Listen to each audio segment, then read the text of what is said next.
السلام عليكم ورحمة الله وبركاته. أهلا وسهلا بيكم في قناة موزي وموري كروشيه.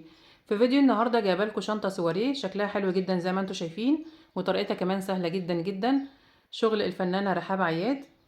رحاب عندها قناة على اليوتيوب باسم حرف يدوية رحاب عياد، وعندها كمان بيدج على الفيسبوك باسم حرف يدوية برضو، لو حابين تتابعوها على اليوتيوب أو على الفيسبوك. هسيب لكم في آخر الفيديو صورة للقناة على اليوتيوب، صورة لشكل القناة وكمان صورة لشكل البروفايل بتاع الفيسبوك للبيج بتاعتها. اتمنى منكم ان انتوا تدعموها وتشتركوا في القناة وتفعلوا زر الجرس على الكل عشان يوصلكم كل الفيديوهات الجديدة، وكمان تعملوا متابعة للبيج بتاعت الفيسبوك عشان برضو توصلكم كل الفيديوهات والشغل الجديد. الشنطة مشغولة على شبك الكنفا بخيط الكريستال ومطعمها بالخرز زي ما انتم شايفين، شكلها حلو جدا ووزنها خفيف جدا، وكمان الساعة بتاعتها واسعة بالرغم من مقاساتها الصغيرة. هنشوفها مع بعض.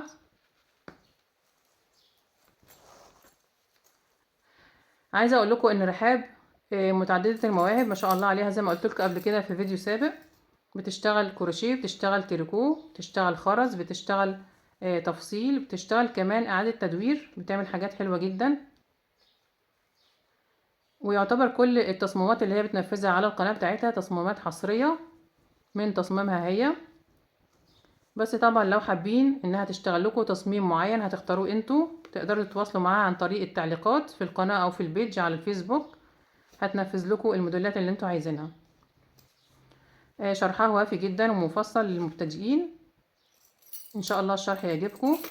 اتمنى ان انتوا تدعموها وتشتركوا في القناة عندها على اليوتيوب، وكمان تعملوا اعجاب للصفحة ومتابعة على الفيسبوك عشان يوصلكوا كل الشغل الجديد والفيديوهات الجديدة.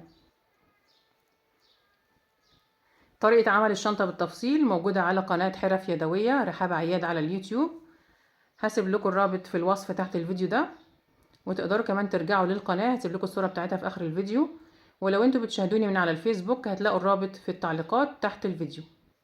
شكرا لكم والسلام عليكم ورحمة الله وبركاته.